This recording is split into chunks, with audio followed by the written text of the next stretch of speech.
गुरुर्ब्रह्मा गुरुर्विष्णू गुरुर्देव महेश्वरा सद्गुरु साक्षात परब्रह्म तस्मै श्री सद्गुरुवे नमः। जय जय रघुवीर समर्थ श्रीराम समर्थ। ओम श्री गुरुदत्तात्रेय श्रीपाद श्री वल्लभाय नमः। सद्गुरु चरणांना नतमस्तक होऊन आज आपण या नवीन निरूपणास सुरुवात करूया। बघा, समर्थ सांगतात, हे मानवा, तू असं काम कर ना, असं तुझं चरित्र असू दे ना की बघा तुझ्या हातून अनोळखी माणसाला सुद्धा मदत झाली पाहिजे। म्हणजेच काय? म्हणजेच हा मानव देह आहे ना, हा मानव देह जेव्हा समोरच्या व्यक्तीला मदत करतो, मदतीचा हात देतो, तेव्हा परमेश्वर त्याला 10 हातांनी मदत करतो, 10 हातांनी धन प्राप्त होतं। पण आपल्या हातून कधी मदत होते का? बघा, पैशाची मदत तर वेगळी गोष्ट आहे। पैशाची मदत करण्यासाठी स्वतःकडे पण पैसे असावे लागतात। पण बघा, ही धर्माची मदत असते ना। बघा, कधी कधी आयुष्य आपण जगत असताना असा काही प्रसंग येतो की तिथे पैसे लागत नाही, धन लागत नाही, पण माणसाची गरज असते। आणि जेव्हा माणसाची गरज असते ना, तेव्हा तिथे पैशाची कधीच गरज लागत नाही। म्हणजेच काय? म्हणजेच बघा, समर्थ सांगतात की आपण प्रवास करत असताना बघा रस्त्यावर कधी कधी ॲक्सिडेंट होतो आणि हा ॲक्सिडेंट झाल्यानंतर तो माणूस मृत्यूशय्येवर असतो आणि त्याला खूप लागलेलं असतं। ते पाहूनसुद्धा आपण त्याला मदत करत नाही। का करत नाही? कधीतरी विचार करा। कारण जेव्हा तुम्ही त्याला मदत करत नाही ना, तेव्हा तुम्ही खरं तरी अहंकार रूपी राक्षस तुमच्यामध्ये भरलेला असतो। जेव्हा तुम्ही त्याला मदत करता ना, तर त्या माणसासाठी तुम्ही देव होता, देवत्व निर्माण झालेलं असतं। जेव्हा ही अशी मदत तुमच्या हातून घडते ना, तर खरंच तुमच्यामध्ये देव निर्माण झालेला असतो आणि तो माणूस तुम्हाला देव आहे म्हणून संबोधतो। म्हणून आपण दुसऱ्याला मदत केली पाहिजे, त्याच्यामध्ये कसलाही संकोच नको मदतीमध्ये। कारण या जगामध्ये जर सर्व ज्ञान दान असेल ना, तर ते मदतीचं आहे। माणसाने मदत अशी करावी की त्या मदतीची परतफेड म्हणून मनात सुद्धा विचार आणू नका। जेव्हा आपण मदत करतो ना, ती निस्वार्थ मदत असावी। म्हणून समर्थ सांगतात, या मानवाने भुकेलेल्याला अन्न द्यावं, तहानलेल्याला पाणी द्यावं। तर बघा, जो माणूस मानव धर्म पाळतो, माणसाने माणसाची मदत करणं, हाच तर खरा मानव धर्म आहे। आणि जो हा मानव धर्म पाळतो ना, खरा तोच माणूस आहे, तो धर्माचे पालन करतो। बघा, तुम्ही जर धर्माचे पालन केले ना, तर देव तुम्हाला दुसऱ्या हाताने देतो। तुमच्या जवळ कधी देव येऊन जाईल ते सांगता येत नाही। बघा, कधी कधी देवसुद्धा आपली प्रत्येक या जीवनाच्या वाटेवर परीक्षा घेत असतात, पण हे आपल्याला कळत नाही। कधी कधी आपण एवढ्या निस्वार्थ भावनेने मदत करत असतो ना, तर देव आपली परीक्षा घेऊन सुद्धा जातो, तरीसुद्धा आपल्याला कळत नाही। आणि अशीच मदत असावी, असाच धर्म करावा। बघा, या जगामध्ये जर आपण बघा, आपण कधी कधी विचार करतो की एखाद्या माणसाला पैसे त्याच्याकडे भरपूर असतात, धन भरपूर असतं, तरीसुद्धा आपण विचार करत असतो एवढं धन त्याला येतं कुठून. पण बघा भाग्यवान सज्जनांनो, आपण जर बघा जे मोठमोठे श्रीमंत लोक आहेत ना, त्यांची मदतसुद्धा खूप असते. बघा हे वृद्ध आश्रम असतात, मोठमोठे ट्रस्ट असतात, त्या ट्रस्टना त्यांची मदत भरपूर असते. बघा काही शाळेवर खाऊ वाटप करतात, वह्या पुस्तके वाटप करतात. आपण म्हणतो की यांच्याकडे भरपूर पैसा आहे म्हणून हे देतात, पण सज्जनांनो तसं नाही. ते श्रीमंत का आहेत? कारण ते निस्वार्थ मदत करतात. आणि आपण आपल्याकडे बघा, आपण म्हणतो माझ्याकडे काहीच नाही तर मी कसा मदत करू. पण समर्थ सांगतात हे मानवा तुझ्याकडे काही नसेल, पण बघा जेव्हा एखादा भिकारी असतो आणि तो भिकारी आपल्याकडे पैसे मागतो, तर पुढे समर्थ सांगतात हे मानवा तू त्याला पैसे देऊ नकोस, पण त्याच्यासाठी खायला अन्न दे, पाणी दे. तू पैसे दिले म्हणजे तुला पुण्य भेटेल असं नाही.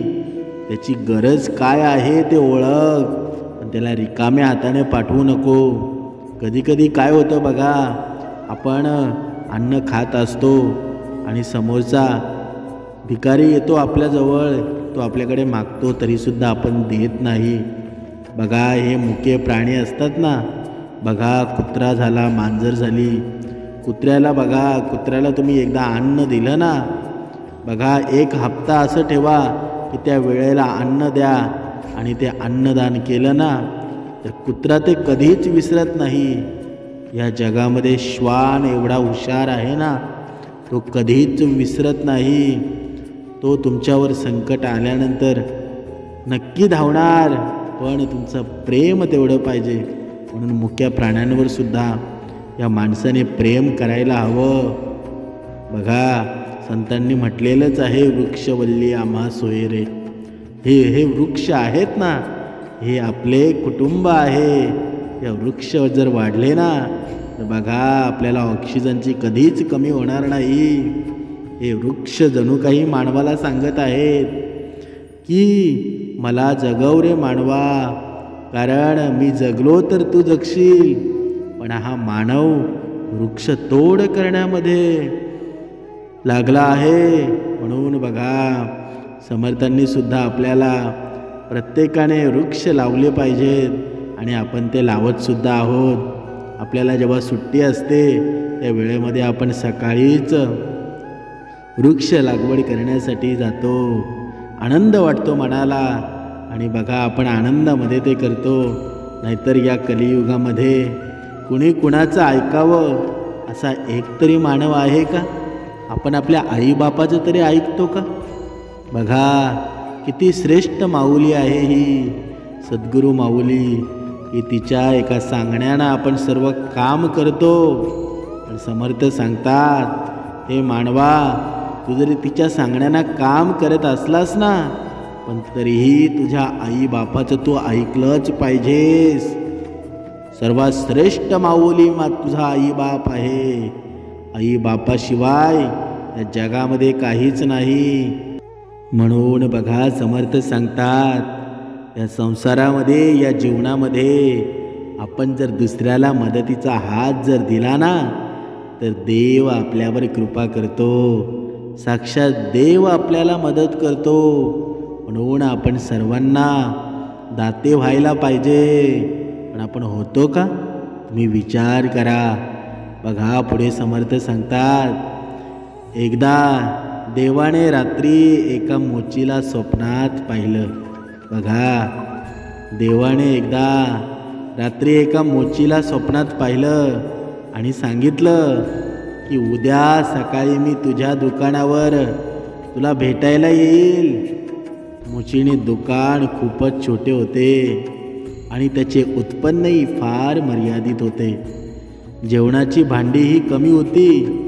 असे असूनही तो आपल्या जीवनात खूप आनंदी होता. तो एक सच्चा, प्रामाणिक आणि सेवाभावी व्यक्ती होता. म्हणून देवाने त्याची परीक्षा घेण्याचं ठरवलं. सकाळी उठल्याबरोबर मोची तयारीला लागला. देवाला चहा देण्यासाठी दूध, चहापत्ती आणि न्याहारीसाठी मिठाई आणली. दुकानाची साफसफाई करून तो देवाची वाट पाहू लागला. त्या दिवशी सकाळपासून मुसळधार पाऊस पडत होता.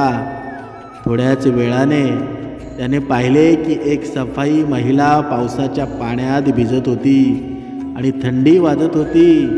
मोचीला तिची फार दया आली आणि त्याने तिला देण्यासाठी आणलेल्या दुधाचा चहा प्यायला दिला. दिवस जाऊ लागला. दुपारी 12 वाजता एक बाई मुलाला घेऊन आली आणि म्हणाली की माझ्या मुलाला भूक लागली आहे, त्याला पिण्यासाठी दूध हवं आहे. मोचीने सर्व दूध त्या मुलाला प्यायला दिलं. अशातच संध्याकाळचे 4 वाजले होते. मोची दिवसभर देवाची आतुरतेने वाट पाहत होता.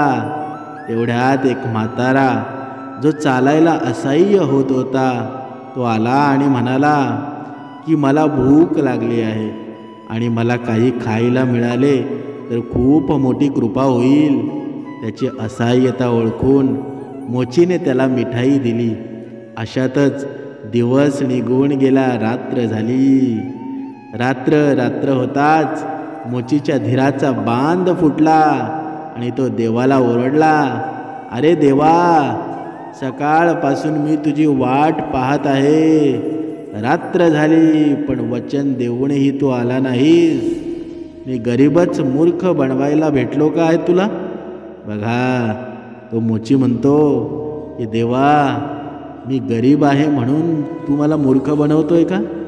बघा, तेवढ्यात आकाशवाणी झाली आणि देव म्हणाला, आज मी तुझ्याकडे एकदा नाही तर 3 वेळा आलो आहे आणि 3ही वेळा तुझ्या सेवेने मला खूप आनंद झाला आहे.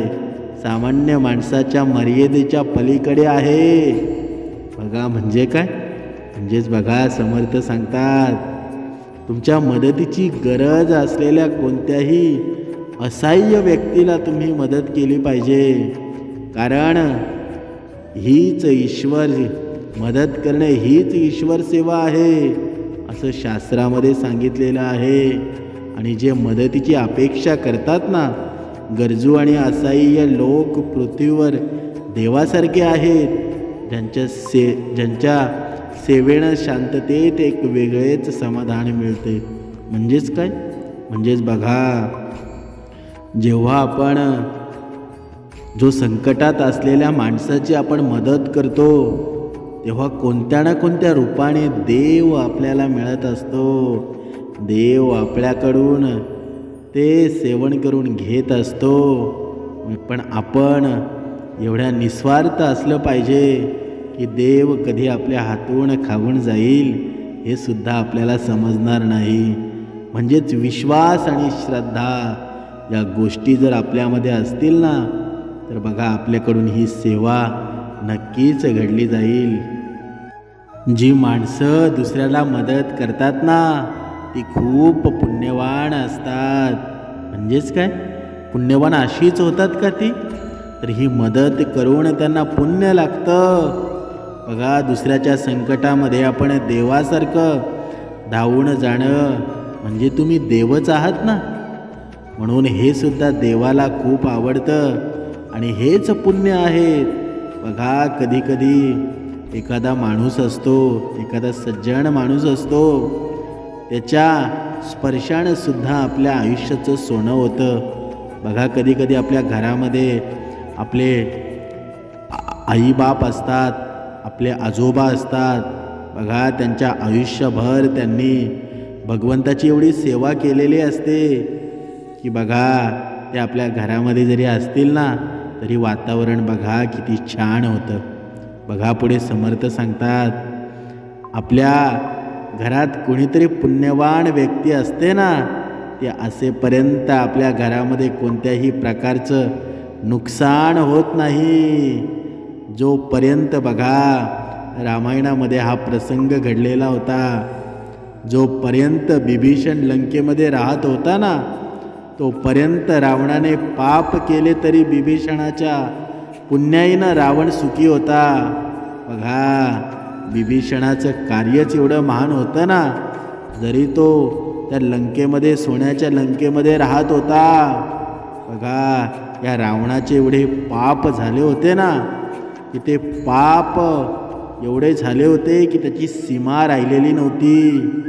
पण त्या तिथे पुण्यवान होता बिभीषण. बघा बिभीषणाच्या पुण्याईनं ते सर्व काही तसंच टिकलं होतं. पण बघा परंतु जेव्हा बिभीषणासारखा भक्ताला लाथ मारली ना, बघा रावणाने बिभीषणाचा अपमान केला आणि बिभीषणासारख्या भक्ताला रावणाने लाथ मारली, लंकेमधून निघून जाण्यास सांगितलं. बघा साक्षात लक्ष्मीला लाथ मारली. तेव्हापासून रावणाचा विनाश होण्यास सुरुवात झाली आणि शेवटी रावणाची लंका जळून दहन झाली. रावण मेळ्यावर मागे रडायला कुणीही वाचलं नाही. अशाच प्रकारे बघा हस्तिनापूरमध्ये जोपर्यंत विदुरासारखे भक्त राहत होते ना, तोपर्यंत कौरवांना सुखच सुख मिळाले. पण जेव्हा कौरवांनी विदुरांचा अपमान करून राजसभेतून जाण्यास सांगितले, तेव्हा श्रीकृष्णाने विदुराला सांगितले की काका आपण तीर्थयात्रेला जावे. जसे विदुराने हस्तिनापूर सोडले, कौरवांचे पतन व्हायला सुरुवात झाली व शेवटी राज्य पण गेलं आणि कौरवांच्या मागे कोणीही वारस राहिलं नाही. याच प्रकारे आपल्या कुटुंबात अथवा मित्र परिवारात जोपर्यंत कोणी भक्त किंवा पुण्यवान आत्मा राहतो ना, तोपर्यंत आपण आपल्या घरात आनंदी आनंद असतो. विचार करा, एखाद्याच्या नुसत्या सहवासाने आपल्या घरातील पीडा निघून जाते आणि आपणात चांगले दिवस येऊ लागतात. पण अशी व्यक्ती जेव्हा आपला त्याग करते ना, तेव्हापासून आपली ओहोटी सुरू होते. म्हणून भगवंताच्या भक्तांचा अपमान कधीही करू नका. लक्षात ठेवा, आपण जे कमावून खातो ना, ते कुणाच्या तरी पुण्याईनं मिळत असतं. यासाठी नेहमी आनंदी राहा. आपल्या परिवारात कोणी भक्ती करत असेल तर त्याचा अपमान करू नका, सन्मान करा. त्यांच्या मार्गदर्शनाप्रमाणे वागण्याचा प्रयत्न करा. माहीत नाही संसाराची गाडी कुणाच्या पुण्याईनं चालते, पण कुणीतरी एक शक्ती आहे. ती शक्ती आपल्याला सर्व काही आपल्याकडून करून घेत असते. बघा हे रोज तुमच्यापर्यंत निरूपण पोचतं. रोज सकाळी पहाटे उठून रोज सकाळी हे निरूपण तुमच्यापर्यंत पोचतं. या वेड्या मनाला हे शक्य आहे का? बघा तुम्ही विचार करा ना. बघा आपण हप्त्यातून एक वेळ निरूपण ऐकतो, पण इकडे तुम्हाला या यूट्यूबद्वारे रोज निरूपण ऐकायला भेटतं. हे या मानवाचं काम असू शकेल का? हे सर्व करता करविता एक शक्ती आहे आणि ती म्हणजे सद्गुरू समर्थ श्रीराम समर्थ श्रीकृष्ण स्वारी. कशी कुणाच्या हातून वैखरीमधून काय करून घेतील हे सांगता येत नाही. हे मी नव्हेच, ती शक्ती आहे आणि ही शक्ती ज्याने ओळखली ना, तो खऱ्या जीवनामध्ये आनंदी झाला. बघा आई वडील वयोवृद्ध मित्र व अतिथींचा नेहमी सन्मान करा व सद्गुरूंनी दाखवलेल्या मार्गाप्रमाणे देवाची भक्ती करत राहा. जीवन जगत राहा. सोबत काही घेऊन आलो नाही आणि जाताना संसारातून काही घेऊन जायचं नाही. कायम लक्षात ठेवा, आपण एकटे आलो आहोत ना, ते एकटेच जाणार आहोत. पण लक्षात असू द्या, आपण जातानी एकटे जायचं नाही, देवाच्या सोबत जायचं आहे. म्हणजेच काय? बघा असं म्हणतात, ये जन्माला एकटा येतो आणि जातानी सुद्धा एकटा जातो. पण बघा या भक्तीमध्ये असलेला मानव आहे ना, त्याला यम घ्यायला येणार नाही, तर माझा स्वतः परमेश्वर घ्यायला येईल आणि तर वैतरणी नदीचा प्रवास या मानवाला करायला लागणार नाही, तर डायरेक्ट याची एंट्री कुठे असेल? स्वर्गात असेल, देवदेवतांच्या सोबत असेल. पण आपण उपासनेमध्ये राहायला हवं, आपल्या हातून मदत घडायला हवी, आपलं कार्य एवढं श्रेष्ठ असावं की बघा आपण मांसाहार बंद करायला हवा.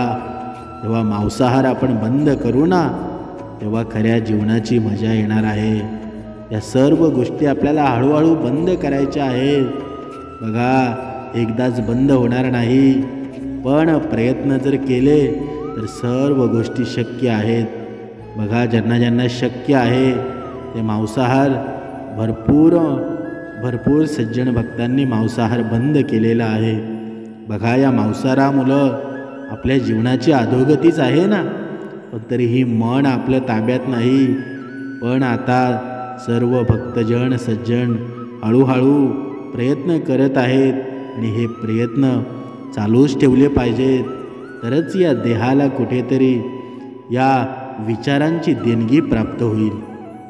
म्हणून या माणसाने माणुसकी धर्म जपला पाहिजे, दुसऱ्याला मदत केली पाहिजे, हरिभजनाचा संग जोपासला पाहिजे. असं म्हणतात ना, जेथे हरिभजनाचा संग तेथे उभा असे पांडुरंग. माझा पांडुरंग परमेश्वर आहे ना, जिथे तुमच्या हातून हरिभजनाचा संग होईल, तुमच्या हातून तुमच्या वैखरीतून नामाचा जप होईल ना, तेव्हा तुमच्या सोबत तुमच्या पाठीमागे तुमचा पाठीराखा म्हणून हा परमेश्वर नेहमी उभा असणार आहे. पण आजकालच्या या कलियुगातील भक्त काय म्हणतोय की कुठे कोणी परमेश्वर पाहिला आहे, कुठे आहे परमेश्वर? पण हे मानवा, तू जेव्हा प्रयत्न करशील, तू भक्ती मार्गामध्ये येशील ना, बघा असं म्हणतात, देव पहावयासी गेलो तेथे देवच होऊन आलो. जर कोणी असं म्हणत असेल ना, तर तू देवायला पाहायला तर ये, या भक्ती मार्गामध्ये तर ये. तू कधी देव रूपाला येऊन जाशील आणि देव होऊन जाशील तुला कळणार सुद्धा नाही. या भक्तीचा गोडवाच एवढा श्रेष्ठ आहे ना की तुला समजणार सुद्धा नाही. बघा असाच एक भक्त होता. भक्त म्हणजे तो नास्तिक होता, देवाला मानत नव्हता. बघा निरूपणाला बसला. असंच त्याच्या मित्राने त्याला सांगितलं की बघा तू देव मानत नाही आणि नक्की तुमचं निरूपण हे कसं असतं मला माहीतसुद्धा नाही, मला तुमचं निरूपण ऐकायचं आहे. म्हणजे बघा जो या श्रवणाला बसलेला भक्त असतो तो त्याच्या मित्राला सांगतो की बघ तू देव मानत नाहीस ना, पण मी तुला आज देव दाखवणार आहे. बघ मग यालासुद्धा उत्सुकता निर्माण होते की चला हा नक्की देव दाखवणार आहे, म्हणजे नक्की करणार तरी काय. बघा मग तो श्रवणाला नेतो. रात्री जातात ते आणि श्रवणाला जेव्हा बसतात तेव्हा निरूपण चालू होतं. आणि निरूपण चालू होतात त्याच्यावर एक भाग येतो, नास्तिक माणसाने काय केलं पाहिजे. जे नास्तिक असतात त्यांनी उत्तर द्यावं की हवा आपल्या शरीराला लागते पण ती दिसत का नाही. बघा डोळ्याने हवा दिसते का? मग हे सृष्टीचं चक्र चालू आहे. आपण या मानवाला झोपलो नाही तर आपण जिवंत राहू शकतो का? ही झोप का येते? तुम्ही काम करा किंवा नका करू, पण तरीहीसुद्धा तुमच्या या जीवाला झोप का येते, निद्रा का येते? कधी विचार केला आहे का? बघा सकाळ झाल्यानंतर पहाट झाल्यानंतर तो थंड वारा का सुटतो, एकदम वाऱ्याची झुळूक का येते, कधी विचार केला आहे का? बघा मग याने केलेले क्रूर कर्मांचे त्या निरूपणामध्ये सुरुवात होते. समर्थ डायरेक्ट याच्याशी संवाद साधतात. तू आत्तापर्यंत केलेले क्रूर कर्म, तुझ्या पत्नीला झालेली मारझोड, काय कारणास्तव तू पत्नीला विनाकारण मारझोड करायचा, मग ते सर्व त्याच्या समोर यायला, डोळ्यासमोर यायला लागतं. की हे तर सर्व मीच केलेलं आहे. बघा रात्रंदिवस जुगार खेळतो. सर्व काही गोष्टी त्याच्या डोळ्यासमोर यायला लागलेल्या आहेत आणि मग तो विचार करतो. त्या निरूपणामधून उठून उभा राहतो आणि काय म्हणतो, समर्थांना सांगतो, हे सर्व माझंच का तुम्ही लावलं आहे? तुम्हाला माझ्याबद्दल कोणी सांगितलं का? तर बघा तो खरं तर या सर्व गोष्टी पाहून हैराण होतो आणि मग नंतर खाली बसतो आणि त्या नामामध्ये एवढा दंग होऊन जातो की बघा 2.5 तास कसे होऊन जातात त्याला काही समजत नाही. सर्व मंडळी घरी जाते आणि हा मित्रसुद्धा त्याचा आलेला असतो, तो सुद्धा घरी जातो आणि घरी गेल्यानंतर तो बघतो तर याला मी नेलं होतं, हा राहिला कुठे? तर बघा मग परत त्या श्रवणाच्या तिथे निरूपणाच्या तिथे येतो तर हा तिथे झोपून गेलेला होता. म्हणजे बघा या नामामध्ये एवढी पावर आहे ना, जो नामाचा शोध घ्यायला जाईल ना तो देवच होऊन येईल, एवढी शक्ती आणि पावर या नामामध्ये आहे. म्हणून जर या जगामध्ये या ब्रह्मांडामध्ये सत्य जर काही असेल ना तर श्रीराम सत्य आहे, श्रीराम समर्थ सत्य आहे. नाहीतर या जगामध्ये सर्व काही व्यर्थ आहे. दत्तगुरूंची कृपा जेव्हा होते ना, बघा दत्तगुरूंची जेव्हा कृपा या मनुष्य जन्मावर होते ना तेव्हा काही जन्माचे पाप असतील ते मिटून जातात आणि ते पुण्यामध्ये निर्माण होतात. म्हणून परमेश्वर या जगामध्ये या ब्रह्मांडामध्ये सर्व ठिकाणी भरलेला आहे. पण हे मानवा परमेश्वर आहे कुठे? तर तू जिथे मदत करशील, जिथे धर्म तुझ्याकडून होईल तिथेच परमेश्वर सामावलेला आहे. म्हणून नेहमी सत्य वाग, खरं बोल. बाकी तू भक्ती करावी असं परमेश्वर कधीच म्हणत नाही. पण तू जेव्हा उपासना करतोस ना, उपासना कशासाठी केली पाहिजे याचं एक कारण आहे. या उपासनेनं ना मनावर आपल्या कंट्रोल निर्माण होतो. मन बघा हे मन वाऱ्यासारखं आहे. हे वाऱ्यासारखं मन आहे ना, खूप चंचल मन आहे. कधी इथे तर कधी दुसरीकडे कुठे धावेल याचं काही सांगता येत नाही.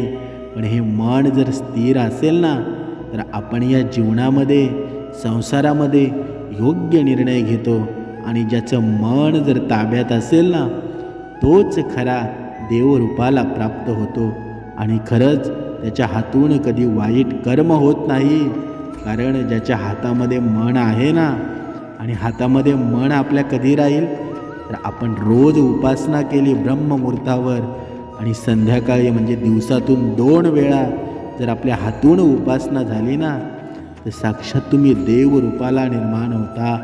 म्हणजेच काय, म्हणजे त्या उपासनेचं सामर्थ्यच एवढं आहे की बघा पहाटेच्या वेळी जेव्हा तुम्ही उठता आणि उपासना चालू करता, या उपासना चालू आपण जेव्हा करतो ना तेव्हा देवाचा वास आपल्या घरामध्ये निर्माण होतो आणि मग आपली उपासना चालू होते. ओम श्री गुरु दत्तात्रेय श्रीपाद श्री वल्लभाय नमः. बघा प्रत्येकाला वेगवेगळे मंत्र दिलेले आहेत. बघा या उपासनेनं या पूर्ण वातावरण एवढं आनंदमय सुखदायी होऊन जातं ना.